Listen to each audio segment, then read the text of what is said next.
안녕하세요. 고요한 지혜의 숲에서 여러분과 함께하는 시간입니다. 한 해를 마무리하고 새해를 맞이할 때면 우리는 늘 지나온 길을 돌아보게 됩니다. 어떤 이에게는 자랑스러운 성공의 기억이, 또 어떤 이에게는 아쉬운 실패의 순간이 떠오를 것입니다. 마음을 무겁게 짓누르는 후회와 상처도 있을 테지요. 우리는 이 모든 과거의 짐을 짊어진 채 새로운 미래로 나아갈 수 있을까요?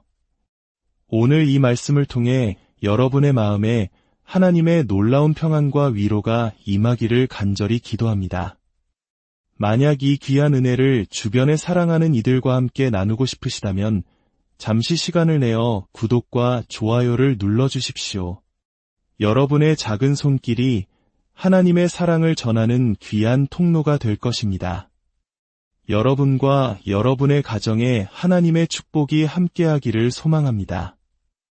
오늘은 우리에게 주어진 가장 위대한 선물 중 하나인 잊음의 은혜에 대해 이야기 나누고자 합니다. 성경 빌립보서 3장 13절과 14절 말씀을 함께 찾아보겠습니다. 형제들아, 나는 아직 내가 잡은 줄로 여기지 아니하고 오직 한 일 즉 뒤에 있는 것은 잊어버리고 앞에 있는 것을 잡으려고 표대를 향하여 그리스도 예수 안에서 하나님이 위에서 부르신 부름의 상을 위하여 달려가노라. 작년에 큰 성공을 거두셨습니까? 그것을 잊으십시오. 과거의 영광에만 머물러 있다면 우리는 영적으로 굶주리게 될 것입니다. 과거에 얼마나 위대한 사람이었는지를 회상하는 것만으로는 앞으로 나아갈 수 없습니다. 오늘 우리는 사도 바울이 평생 실천했던 위대한 교훈, 바로 잊음의 은혜에 대해 배우고자 합니다. 다시 한번 말씀을 보겠습니다. 나는 아직 내가 잡은 줄로 여기지 아니하고 오직 한 일 즉 뒤에 있는 것은 잊어버리고 앞에 있는 것을 잡으려고 달려가노라. 사랑하는 하나님 아버지, 우리를 진리의 빛으로 인도하시는 아버지의 말씀을 감사드립니다. 하나님께서 우리를 위해 예비하신 놀라운 삶을 살아가기 위해 우리는 반드시 과거의 어떤 것들을 잊어야만 합니다. 오늘 이 말씀을 통해 기쁨과 승리가 넘치는 삶의 비결을 깨닫게 하시고 하나님의 모든 자녀들이 아멘으로 화답하게 하옵소서. 아멘. 사도 바울은 과거를 잊는 것을 삶의 최우선 순위로 삼았습니다. 그의 삶을 돌아보면 그에게는 억울하고 고통스러운 기억들이 너무나도 많았습니다. 그는 예수 그리스도의 복음을 전하다가 돌에 맞아 길거리에 버려져 죽을 뻔했습니다. 온몸은 피투성이었고 사람들은 그가 죽었다고 생각했습니다. 당시 로마법에 따르면 사람을 때릴 때 39대를 넘기지 못하게 되어 있었습니다. 40대를 맞으면 생명이 위험했기 때문입니다. 하지만 바울은 이런 매질을 3번이나 당했습니다.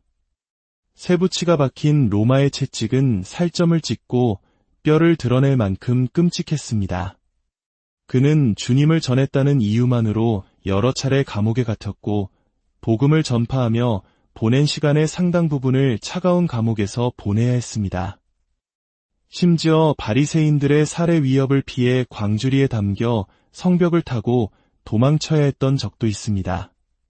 그런데 바울은 이 모든 고난을 어떻게 받아들였을까요? 그는 이렇게 고백합니다.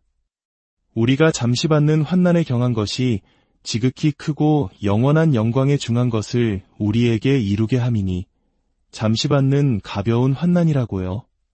만약 그것이 가벼운 고난이라면 대체 무거운 고난은 어떤 것일지 상상조차 하기 어렵습니다. 혹시 지금 우리가 겪는 작은 불편함 때문에 불평하고 있지는 않습니까? 지난 주일 교회 주차장을 빠져나가는데 15분이 걸렸다고 투덜대지는 않았는지요. 하지만 그 꽉 찬 주차장이야말로 이 도시를 향한 살아있는 증거이며 하나님의 영광입니다.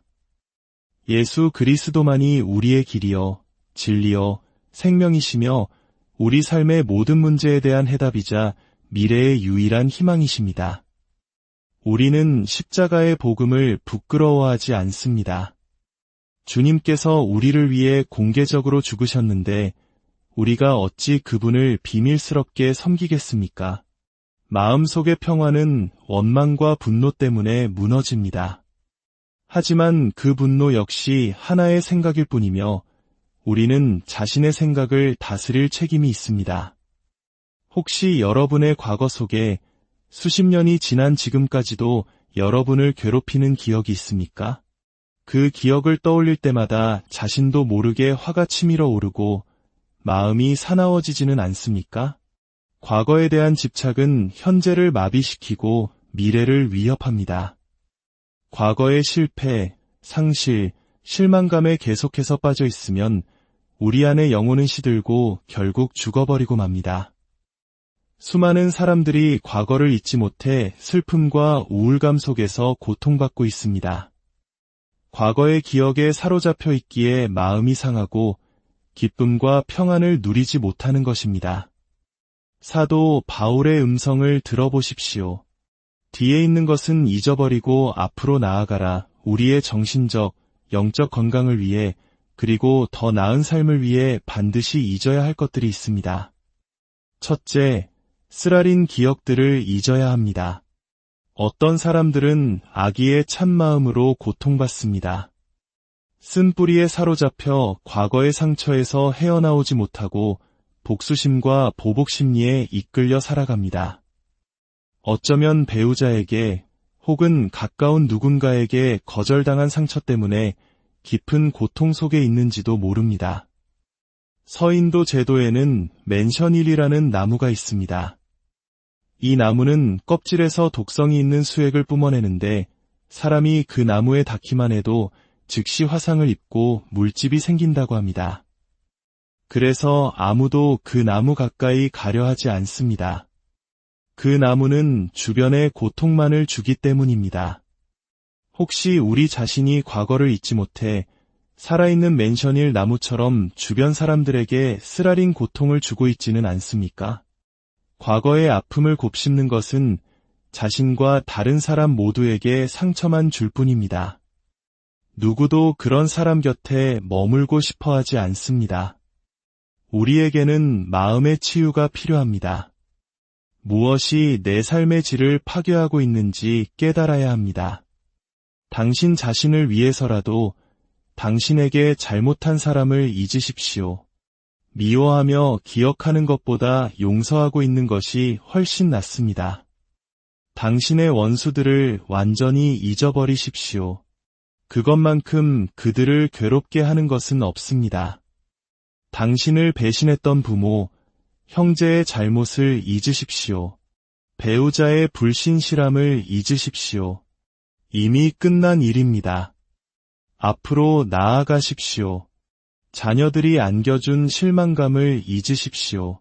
그리고 바로 지금 당신 발 앞에 놓인 새로운 기회에 집중하십시오. 과거와 현재 두 가지 기회를 모두 잃지 마십시오. 자신의 실패를 잊으십시오.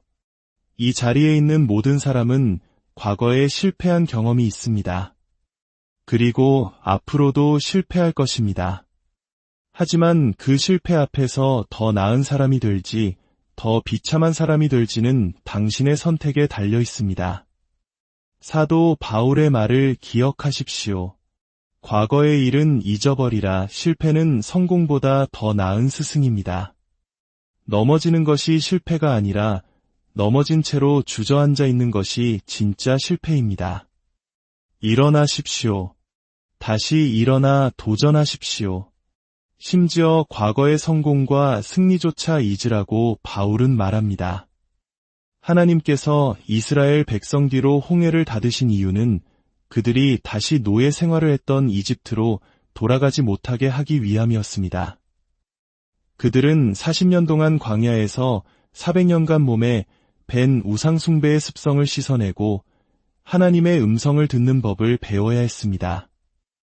그래야만 하나님께서 예비하신 약속의 땅에 들어갈 수 있었기 때문입니다. 하지만 우리가 결코 잊지 말아야 할 것이 있습니다. 그것은 바로 사람입니다. 서로를 잊는 것은 잔인한 일입니다. 오래전 제가 비행기를 탔을 때의 일입니다. 제 옆자리에는 12살쯤 되어 보이는 한 소년이 앉아 있었습니다. 창백하고 허약해 보이는 그 아이는 다리가 하나뿐이었습니다. 비행기가 착륙하자 승무원이 아이가 혼자 내리는 것을 도와주었습니다. 저는 무슨 일일까 궁금해 그 아이를 조용히 따라가 보았습니다. 공항에 도착한 아이는 왼쪽을 보고 오른쪽을 보며 누군가를 애타게 찾고 있었습니다. 하지만 마중 나오기로 한 사람은 끝내 나타나지 않았습니다. 그들은 아이를 잊어버린 것입니다. 저는 아이에게 다가가 물었습니다. 얘야, 도움이 필요하니? 아이는 말했습니다. 여기서 저를 데리러 오기로 했어요. 제가 다시 물었습니다. 그들이 올 것 같니? 아이는 고개를 저었습니다. 아니요. 저는 아이의 손을 잡고 택시 승강장으로 데려가 택시비를 내주며 기사에게 말했습니다. 이 아이를 집까지 데려다 주시고 문 앞까지 바래다 주세요. 그때 아이는 울고 있었습니다. 저는 아이를 차에 태우며 말했습니다. 괜찮을 거야. 얼마나 많은 아이들이 이렇게 잊혀진 세상 속에서 살아가고 있을까요? 그 아이는 자신이 버려졌다는 것을, 잊혀졌다는 것을 알고 있었습니다.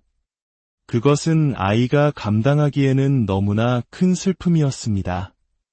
나는 절대로 그렇게 사람을 잊지 않아 라고 생각하십니까? 정말 그럴까요? 요양원에 계신 연로하신 부모님은 결코 울리지 않는 전화기 옆을 하염없이 지키고 계실지 모릅니다. 텅 빈 우편함을 매일같이 열어보며 짧은 편지 한 통, 전화 한 통을 애타게 기다리고 계실지 모릅니다. 부모님을 공경하라는 계명은 우리 한국 문화의 근간인 사상과도 깊이 연결됩니다. 성경은 말합니다. 내 부모를 공경하라 그리하면 내 하나님 여호와가 내게 준 땅에서 내 생명이 길리라. 오래 살고 싶거든 부모님께 잘하십시오. 부모님이 좋은 분이어서가 아니라 그것이 하나님의 명령이기 때문입니다. 한 번은 요양원을 방문했을 때 80세의 한 할머니를 만났습니다. 즐겁게 대화를 나누고 헤어질 무렵 할머니는 눈물을 글썽이며 제게 부탁했습니다. 목사님, 제게 은혜 좀 베풀어 주시겠어요? 제 아들에게 와서 저를 좀 보라고 전해주세요. 아들이 저를 보러 온 지 1년이 넘었어요. 저는 물었습니다. 아드님이 아주 먼 곳에 사시나요? 할머니는 대답했습니다. 아니요, 이 요양원에서 차로 5분 거리에 살아요. 눈물이 할머니의 뺨을 타고 흘러내렸습니다. 아들은 어머니를 잊은 것입니다. 친구는 당신을 잊을 수 있습니다. 하지만 하나님은 결코 당신을 잊지 않으십니다. 남편이나 아내가 당신을 버릴 수 있습니다. 하지만 하나님은 그러지 않으십니다. 부모가 당신을 잊었을지라도 하나님은 당신을 기억하십니다. 자녀들이 당신을 잊었을지라도 하늘에 계신 우리 아버지를 부를 때 그분은 언제나 당신의 기도를 듣고 계십니다. 하나님은 지금 이 순간 당신이 어디에 앉아 있는지 아십니다. 당신의 감정, 당신의 생각, 당신이 마주한 싸움과 짊어진 무거운 짐을 모두 알고 계십니다. 그분의 이름을 부르기만 하면 그분은 바로 당신 곁에 계십니다. 그분은 당신을 잊지도 버리지도 않으셨습니다. 당신은 하나님의 자녀이며 하늘의 왕족입니다. 불가능은 없습니다. 당신의 미래에 대해 기뻐하고 기대하십시오. 그렇다면 하나님은 우리에 대한 모든 것을 기억하시면서 단 한 가지 잊으시는 것이 있습니다. 그것은 무엇일까요? 예레미야 31장은 말합니다. 내가 그들의 악행을 사하고 다시는 그 죄를 기억하지 아니하리라. 저는 이 말씀을 사랑합니다. 하나님께서 우리의 죄를 잊으시는 것은 무관심이 아니라 사랑의 실천입니다. 하나님께서 잊으시는 단 한 가지, 그것은 바로 우리의 죄입니다. 하지만 우리가 그 죄를 회개하기 전까지는 잊지 않으십니다. 저는 그리스도의 보혈을 통해 모든 죄를 용서받았습니다. 과거의 죄책감과 미래에 대한 두려움에서 자유로워졌습니다. 나를 괴롭히던 기억에서 해방되었습니다. 하나님께서는 당신의 죄를 가장 깊은 바다에 던지시고 그 위에 낚시 금지라는 팻말을 세워두셨습니다. 하나님은 언제 우리의 죄를 잊으실까요? 바로 우리가 죄를 회개한 직후입니다. 그 전에는 아닙니다. 하나님은 모든 죄를 용서하실 수 없는데 모든 죄가 고백되지 않았기 때문입니다. 죄는 천국에 들어갈 수 없지만 당신이 회개하는 순간 하늘에 있는 당신의 기록부에서 즉시 지워집니다. 그리스도께서는 당신의 죄를 지우기 위해 기다리고 계십니다. 당신이 회개를 요청하는 순간 당신의 죄로 가득 찼던 기록은 눈과 같이 희게 변합니다. 즉시 그리고 완전하게 용서받는 것입니다. 이 시간 저를 따라 함께 기도해 주시기를 바랍니다. 하늘에 계신 아버지, 주 예수 그리스도의 이름으로 기도합니다. 제가 지은 모든 죄를 용서하여 주시옵소서. 하늘에 있는 저의 기록이 예수 그리스도의 보혈로 깨끗하게 씻겨지기를 원합니다. 예수 그리스도를 제 삶의 주인으로 모십니다. 그분이 주시는 평안과 사랑과 기쁨이 이제부터 영원까지 제 삶에 가득하게 하옵소서. 예수님의 이름으로 기도합니다. 아멘. 또한 마음속에 떨치지 못하는 고통스러운 기억이 있는 분들은 계속해서 기도해 주십시오. 평화의 왕이신 하나님 아버지, 제 마음속에 저를 괴롭히는 생각과 기억이 있습니다. 오늘 이 시간 예수 그리스도의 권세 있는 이름으로 명령하노니 이 고통스러운 기억이 떠나가게 하옵소서. 현재의 기쁨을 파괴하는 과거의 모든 것들로부터 저를 자유롭게 하옵소서. 예수님의 이름으로 이제 저는 자유합니다. 아멘. 새로운 해가 밝았습니다. 하나님께서 주시는 믿음 안에서 새로운 비전을 세우십시오. 기도를 통해 당신의 삶을 변화시킬 힘을 믿으십시오. 이 새해가 당신과 당신의 가정의 이전에는 경험하지 못했던 놀라운 믿음의 수준으로 나아가는 해가 되기를 바랍니다. 믿음은 불가능의 문을 여는 열쇠입니다. 당신이 하는 모든 일에 하나님의 축복이 함께하고 그분의 선하심과 자비하심이 당신과 당신이 사랑하는 모든 이들의 삶에 가득하기를 주님의 이름으로 축복합니다.